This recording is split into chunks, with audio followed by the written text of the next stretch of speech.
Bom dia. Nós vamos então começar a aula de hoje, cujo tema é medidas de software,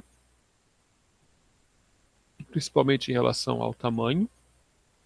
E a gente vai começar falando um pouquinho de métricas, depois aprofundar um pouco, desculpa, fazer uma visão geral de medidas e depois falar de pontos de função.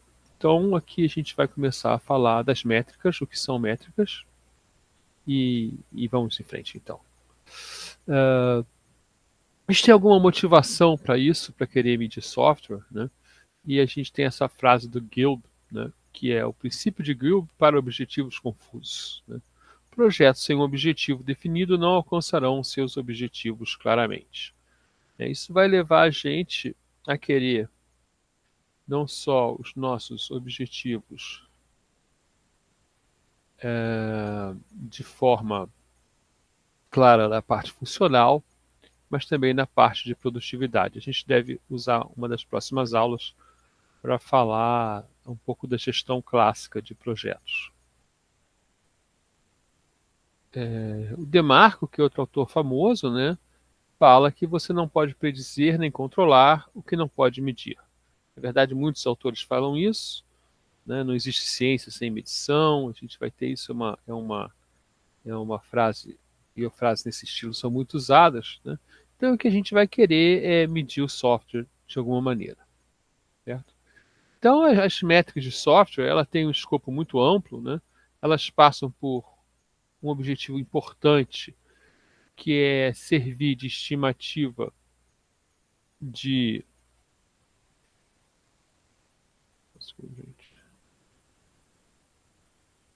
estimativa de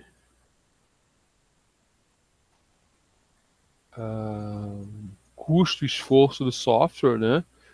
E depois controle durante o projeto, medidas de produtividade. Isso implica em coleta de dados, isso é uma coisa razoavelmente difícil na área de software, apesar de a gente ter muito dado para coletar.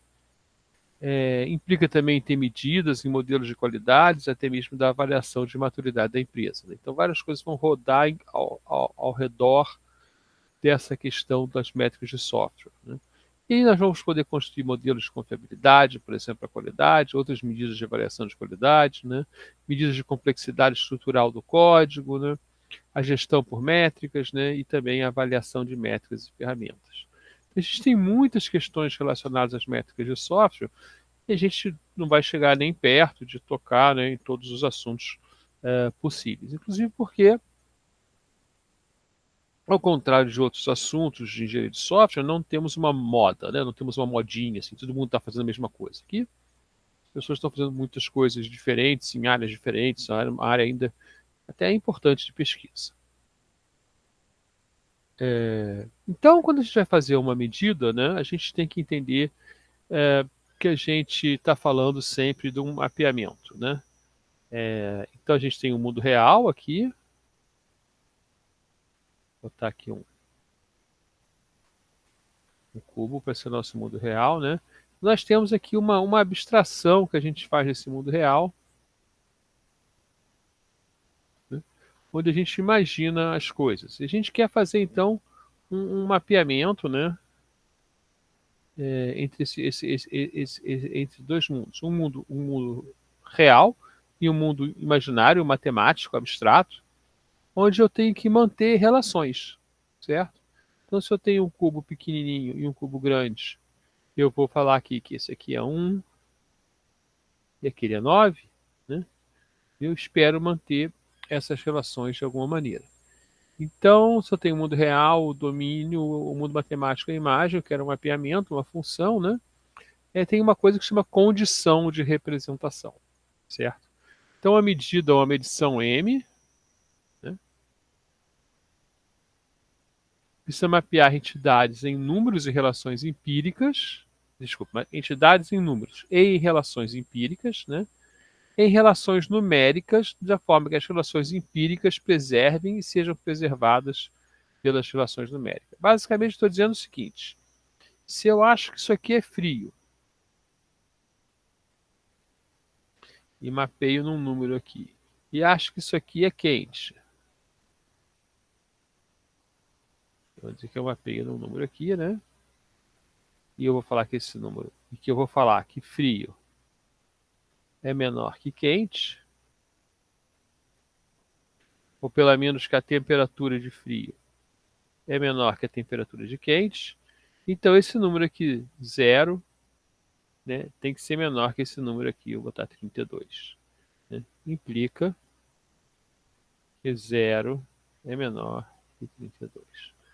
Basicamente é isso. Eu quero que meus números, né, preservem minhas relações numéricas, preservem as relações empíricas. Então, sempre que eu medir a temperatura de um lado, né, tem que ser maior que a temperatura do outro lado, porque eu acho que a temperatura de quente é maior que a temperatura de frio. Certo?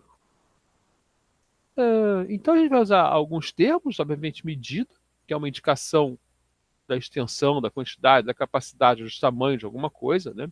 Mensuração, que é a determinação da medida, né? Métrica, que é a medida quantitativa de um grau, né? Que um atributo um sistema, um componente possui um atributo, né? E indicador, que é uma métrica ou uma combinação de métricas que permita que a gente entenda o processo, o produto ou software, né? Ou seja, ele indica alguma propriedade que eu quero olhar. Isso aí é uma diferença conceitual importante, né? Porque normalmente eu escolho uma métrica, né, que implica naquele indicador. Então, por exemplo, se eu quero falar, o código é difícil de entender,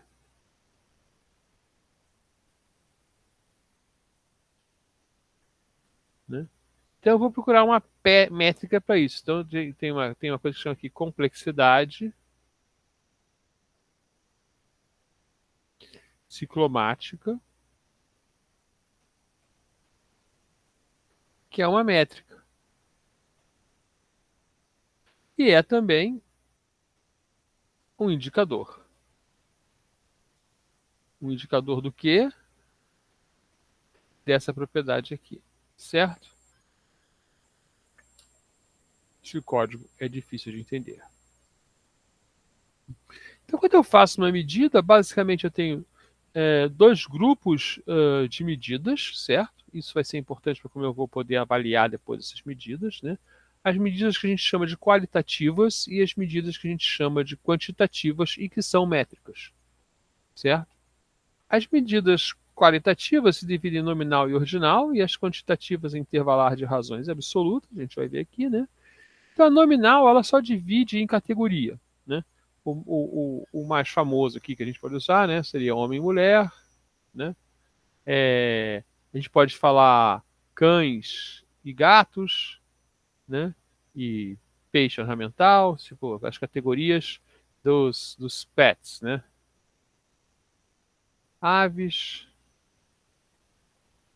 cães, gatos, peixes, aves, exóticos, por exemplo. Eu posso ter aqui essas categorias de pets, né, de animais de estimação, né?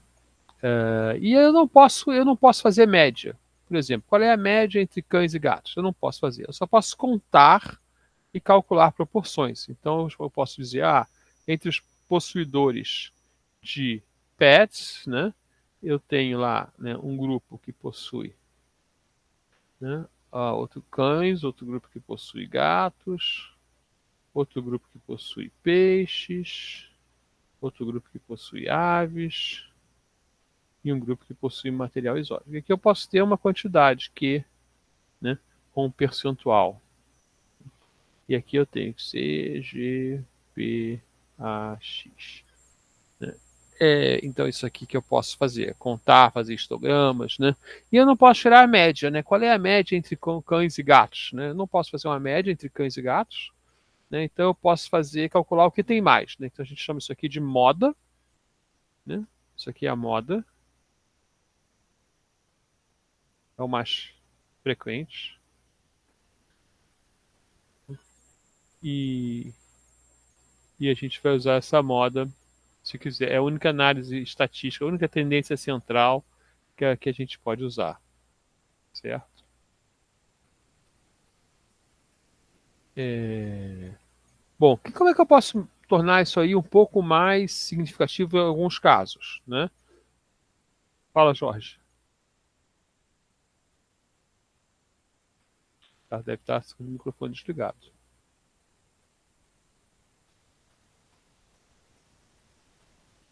Alô? Ok, então acho que o Jorge tem uma pergunta, mas deve estar com algum problema lá. Daqui a pouco ele pergunta de novo. Até saiu do ar, eu acho. Então nós vamos em frente.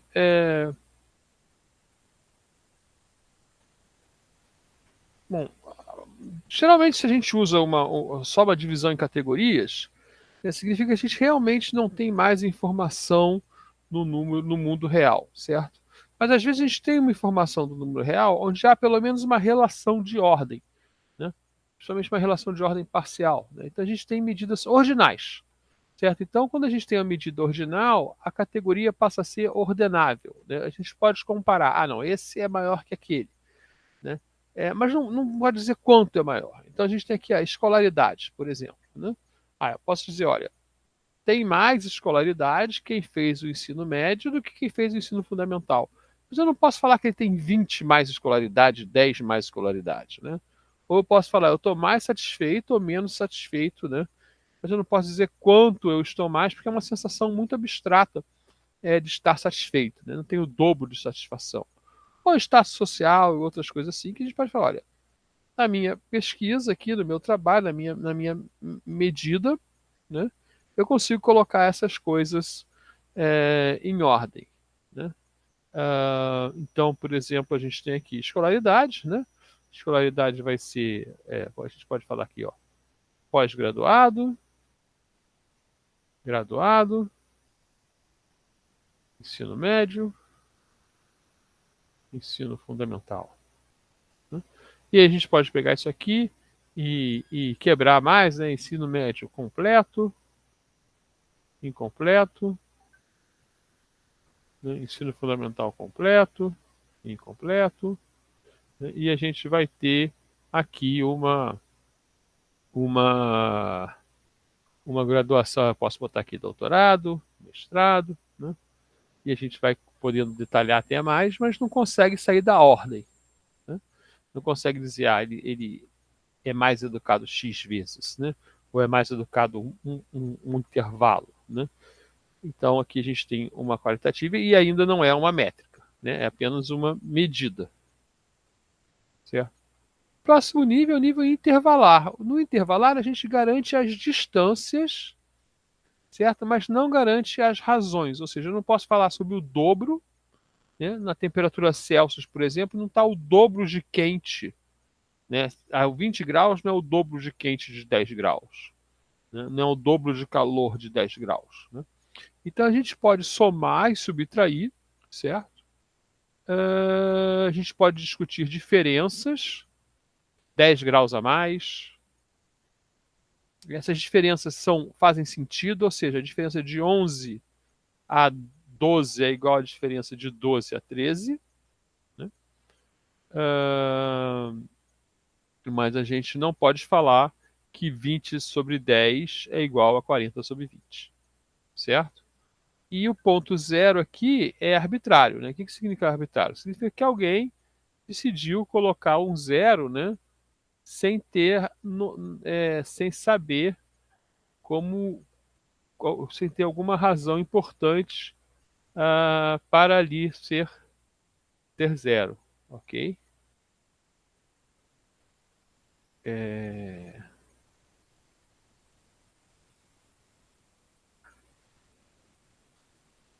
Então vamos seguir em frente aqui, ok? E finalmente, né, não, finalmente, na verdade, mas agora a gente pode colocar as razões. Então, as razões elas preservam a ordem, preservam o tamanho do intervalo, mas também tem as proporções dos intervalos, né? E uma característica importante para poder ter a proporção do intervalo é a existência do zero absoluto, né? A ausência daquela propriedade. Então, isso acontece com velocidade, com peso e altura, e, na verdade, muitas das nossas métricas. Então a gente vai, de certa maneira, privilegiar muitas vezes, né, uma ou trabalhar mais facilmente com métricas desse tipo, né? E temperatura em grau Kelvin, né?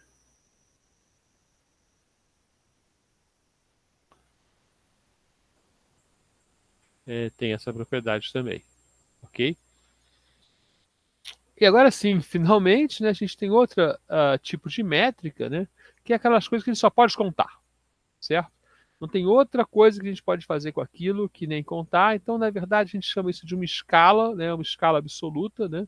De contagem simples, é sempre o número de ocorrência e é o único mapeamento possível. E aí também você pode fazer qualquer análise aritmética, né? Então é importante saber isso porque tem o tipo de conta que você pode fazer, né? Então, quando você está numa métrica nominal, você só tem uma relação que é de equivalência. Só pode dizer, ó, você é da mesma classe, da mesma categoria que aquela outra pessoa, né? Esse código está na mesma categoria daquele outro código. Eu só posso contar o mais frequente, né? E só posso fazer testes estatísticos, né, que a gente chama de não paramétricos. Tá? Uma família de testes estatísticos que você vai pegar lá nos livros de qualidade de software, por exemplo, nos livros de qualidade normais, né, para tudo, né? Ou nos livros de estatística para qualidade, nos livros só de estatística, você vai encontrar os testes não paramétricos, né? Então você pode ver, por exemplo, se um, se um produto atende a uma certa especificação, ou se dois grupos são iguais ou diferentes em qualidade, né? Se essas medidas forem nominais só com testes não paramétricos, né? Os ordinais, né, você pode usar a equivalência, né, ser da mesma classe, ou ser maior ou menor, né? E já pode perguntar a mediana, né? A mediana é o valor do meio, certo? Então, em 2, 2, 2, 2, 2, 3, 3, 3, 4, né? A gente tem que olhar, né? A mediana é esse valor aqui, certo? É o valor que está no meio de tudo ali, né? Quando você entra em intervalo, né? E em proporcional, você pode usar a mediana também, tá? A mediana é ok, né? Aí você passa a poder usar a média também aqui, desculpe, gente, aqui falta muito a média, né? E também a média geométrica, tá? Geralmente aqui a gente também usa muita médica, né? Você pode criar proposições de intervalo, tipo pertence ou não pertence ao intervalo, tem equivalência, tem maior, mas você continua como você não tem razão, continua com os testes não paramétricos, e finalmente quando você chega no proporcional, no de razão, né? Deixa eu botar aqui de razão, que é o termo que eu usei nos outros slides, né? Você pode fazer os testes paramétricos, que são os testes mais fáceis, que a gente conhece mais normalmente. Tá? E os não paramétricos sempre são válidos. Ok? Então a gente chega aqui ao fim da nossa pequena introdução às medidas e métricas, tá? Para poder falar um pouquinho delas na próxima sequência de slides. Opa, encerrando aqui a gravação.